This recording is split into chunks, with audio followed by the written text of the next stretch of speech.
ఈరోజు మళ్ళీ చంద్రబాబు నాయుడు సిగ్గు లేకుండా 2014లో నేను వస్తే రాష్ట్రం పాడైపోయింది, రాష్ట్రం విడిపోయింది, నా అనుభవం ఈ రాష్ట్రాన్ని బాగు చేస్తానని చెప్పి దొంగ మాటలు చెప్పి రైతులకు రుణమాఫీ అన్నాడు, ఒక పైసా చేయలే. డ్వాక్రా మహిళలకు రుణమాఫీ అన్నాడు, ఒక పైసా చేయలే. 3000 రూపాయలు నిరుద్యోగ వృత్తి ఇస్తాడు, ఒక పైసా ఇవ్వాల. అదేవిధంగా పెన్షన్లో 65 సంవత్సరాలు దాటిన వాళ్ళందరికీ ఇస్తా ఉన్నాడు. గవర్నమెంట్ వచ్చినప్పుడు 35 లక్షలు ఉంటే ఆ 35 లక్షలను ఆఖరి దాకా కొనసాగించాడు. అదేవిధంగా ఏ స్కూల్స్ అన్నింటినీ కూడా మూతపడేటువంటి కార్యక్రమం తీసుకొచ్చాడు. ఏ కాలేజీ, మెడికల్ కాలేజీ కట్టలేదు, ఒక పోర్టు నిర్మాణం చేయలేదు, ఒక జెట్టి నిర్మాణం చేయలేదు, ఒక పెట్టుబడి తీసుకొచ్చి ఊరినే దొంగ మాటల్లో వైజాగ్లో మీటింగులు పెట్టి అన్ని లక్షల కోట్లు వచ్చినాయి, ఇన్ని లక్షల కోట్లు వచ్చినాయి దొంగ మాటలు చెప్పి ఆఖరికి నెపమంతా కూడా మోడీ గారి మీద ఈయన దోస్తాడు, ఈయన మీద ఆయన దోస్తాడు, వీళ్ళిద్దరు పవన్ కళ్యాణ్ దోస్తాడు. ఈ రకంగా తిట్టుకుని ఒకరు విమర్శించుకుని ఈ రోజు సిగ్గు లేకుండా మళ్ళీ రాష్ట్రం నాశనం అయిపోయింది కాబట్టి కలిసామని చెబుతున్నారు. ఈ రాష్ట్ర ప్రజలు ఎస్సీలు కానీ, ఎస్టీలు కానీ, బీసీలు కానీ, మైనార్టీలు కానీ, ఈ రాష్ట్రంలో అగ్రకులాలు ఉన్నటువంటి పేదలు కానీ చాలా చదువుల విషయంలో కానీ, ఆరోగ్య విషయంలో కానీ, అభివృద్ధి విషయంలో కానీ చాలా సాటిస్ఫాక్షన్గా ఉన్నారు. రేపు రాబోయే ఎన్నికల్లో చంద్రబాబు నాయుడికి, బీజేపీకి, పవన్ కళ్యాణ్ జనసేనకి సిగ్గు లేకుండా 21 సీట్లకు వచ్చాడు. మళ్ళీ వాళ్ళు అడిగారంటే ఈయన ఇచ్చాయంటే ఈయన ఏమన్నా త్యాగరాజా? ఈయన పార్టీ పెట్టుకునేందుకు అడుక్కున్న వాళ్ళందరికీ తల 4 సీట్లు పంచుతాక ఈయన వెనకాల తిరిగిన వాళ్ళందరినీ ఏం చేస్తాడు? కాబట్టి జనసేన వర్గాలు కానీ, ఆ జనసేన ఓట్ బ్యాంక్ కానీ తీవ్ర అసంతృప్తి ఉంది. ఆ ఓటు తెలుగుదేశానికి ట్రాన్స్ఫర్ అయ్యేటువంటి పరిస్థితి లేదు.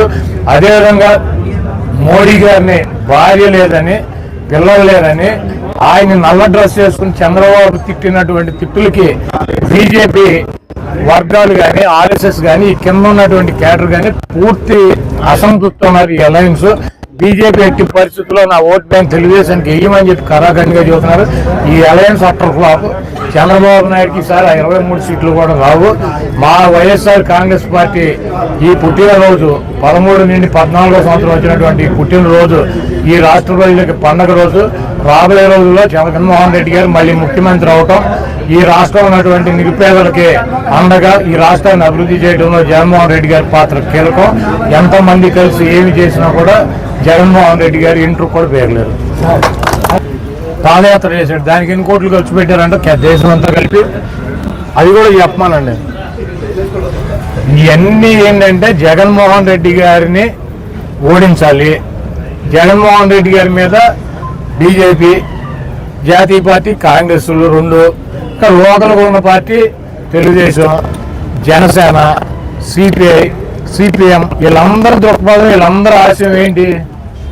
ఒక కాంగ్రెస్ పార్టీ బీజేపీతో అలయన్స్ ఉన్నారు, తెలుగుదేశం పార్టీని ఆవిడ గెలిపిస్తానికి ప్రయత్నం చేస్తానంటే ఏమనాలి? ఆవిడని జగన్మోహన్ రెడ్డి గారిని ఓడించాలి. ఎవరిని గెలిపించాలి? షర్మిలా గారు ఏం చెబుతారు? ఎవరిని గెలిపించమంటారు? చంద్రబాబు నాయుడు గారిన బీజేపీని గెలిపించమని చెబుతారా? బీజేపీ ఎంపీలు 6 ఎంపీలను వాళ్ళు పోటీ చేసిన 6 ఎంపీలు ఓటేసి బీజేపీని గెలిపించమని షర్మిల గారు ప్రచారం చేస్తారా? ఆవిడ వచ్చి ఏముంటది? మణిపూర్లో క్రైస్తవులను ఊచకోత కోసారు, జగన్మోహన్ రెడ్డి మాట్లాడలేదంటాడు. ఎక్కడ మణిపూర్, ఎక్కడ ఆంధ్రప్రదేశ్? మణిపూర్లో క్రైస్తవుల మీద ఊచకోత కోస్తే ఎవరు మాట్లాడాల్సింది? ఎవరు? జగన్మోహన్ రెడ్డి గారు ఈ రాష్ట్ర ఆంధ్రప్రదేశ్ ముఖ్యమంత్రి. ఈవిడ వెళ్ళిందా మణిపూర్? ఈవిడ వెళ్ళిందా? తెలంగాణనే నాది, తెలంగాణనే నేను, తెలంగాణలోనే అన్ని అని తెలంగాణ తిరిగి 4 రోజులు మణిపూర్ గురించి ఎందుకు మాట్లాడాల? మరి ఫాస్టర్గా ఉన్నటువంటి బ్రదర్ అనిల్ గారు వెళ్ళాడు అక్కడికి. లేకపోతే కాంగ్రెస్ పార్టీకి సంబంధించినటువంటి సోనియా గాంధీ వెళ్ళిందా? రాహుల్ గాంధీ వెళ్ళాడా? ప్రియాంక గాంధీ వెళ్ళిందా? వాళ్ళంతా ఎన్నికల ప్రచారంలో ఎక్కడ ప్రచారం ఎన్నికలు ఉంటే అక్కడ ప్రచారం చేసుకుంటారు. ఇప్పుడు సిగ్గు లేకుండా అదే బీజేపీ పార్టీ ఊచకోత కోసిందనేమో ఆవిడ చెప్పుద్ది. అదే బీజేపీతో అలయన్స్ ఉన్నటువంటి క్రైస్తవులను ఊచకోత కోసినటువంటి పార్టీ అని చెప్పి చెప్తా మళ్ళీ ఆ బీజేపీతో ఉన్నటువంటి చంద్రబాబుని గెలిపించమని చెప్పి మా ఓట్లు చేస్తారని చెప్పి ఆవిడ ప్రయత్నం చేస్తుంది. ఇది రాష్ట్ర ప్రజలకు అర్థం కాదా? అలాగే చంద్రబాబు నాయుడు ఏం చెప్పాడు? నరేంద్ర మోడీని ఆంధ్రప్రదేశ్ లో కాల్ పెట్టినాడు, ఎన్డీఏకి మద్దతు ఉపసంహరిస్తా అన్నాడు. ముస్లింస్ మోడీ ఊచకోత కోసాడని చెప్పి ఎవరు చెప్పారు? ఇవన్నీ చంద్రబాబు నాయుడు కదా చెప్పింది. చంద్రబాబు నాయుడు గారు మరి ఇప్పుడు సిగ్గు లేకుండా వెళ్ళి ఎట కలిసాడు బీజేపీతో. మళ్ళీ బీజేపీతో కలవటం ఇది చారిత్రాత్మక తప్పు. బీజేపీతో కలిసి తప్పు చేశాను, అది మద్దతు పార్టీ అని చెప్పి 2004లో ఎన్నికలు అయిపోయినా చెప్పి 9లో బయటకు వచ్చాడు. మళ్ళీ 14లో రాష్ట్రం విడిపోయింది, రాష్ట్రాన్ని ఆదుకోవాలంటే మోడీని ఆదుకోవాలని చెప్పి మళ్ళీ సిగ్గు లేకుండా ఆయన హైదరాబాద్లో కాలు పెట్టనివ్వకుండా వెళ్ళాడు. తెలుగుదేశం పార్టీ ఎన్టీ రామారావు ఎందుకు పెట్టాడు?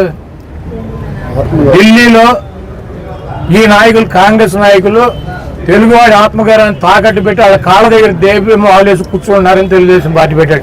వాడు అదే పార్టీని నడుపుతున్నటువంటి చంద్రబాబు నాయుడు ఏం చేశాడు? ఎన్నిసార్లు వెళ్ళాడు ఢిల్లీ?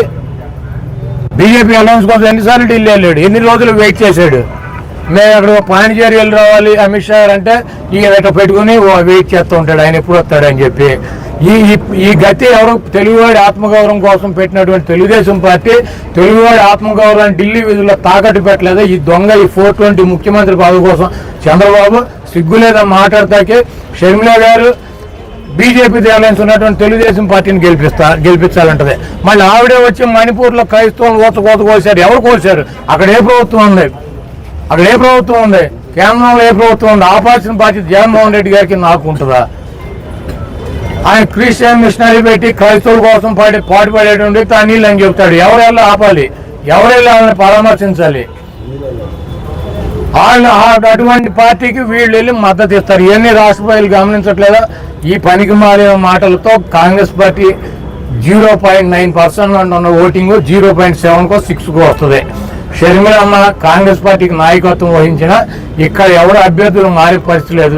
అసలు కాంగ్రెస్ జెండా పట్టుకునే పరిస్థితి లేదు. ఎవడో 50,000 రూపాయలు కూడా పార్టీకి ఖర్చు పెట్టే పరిస్థితి లేదు. ఆవిడ కళలో కానీ ముఖ్యమంత్రి అవ్వాలని తెలంగాణలో పార్టీ పెట్టి ఆ దుకాణం హుస్సేన్ సాగర్లో కలిపేసి ఇక్కడికి వచ్చి జగన్మోహన్ రెడ్డి గారిని ఏదో సాధించాలని చూస్తుంది. ఇవన్నీ కూడా ఈ రాష్ట్ర ప్రజలు గమనిస్తున్నారు. బీజేపీ వదినమ్మ ఏమీ చేయలేదు, కాంగ్రెస్ చెల్లెమ్మ ఏమీ చేయలేదు, ఈ 420 చంద్రబాబు ఏం చేయలేడు, దత్తపుత్రుడు ఏం చేయలేడు, ఉత్తపుత్రుడు ఏం చేయలేడు. అందరికీ రాష్ట్ర ప్రజలు గుణపాఠం చెబుతారు. Please subscribe .news.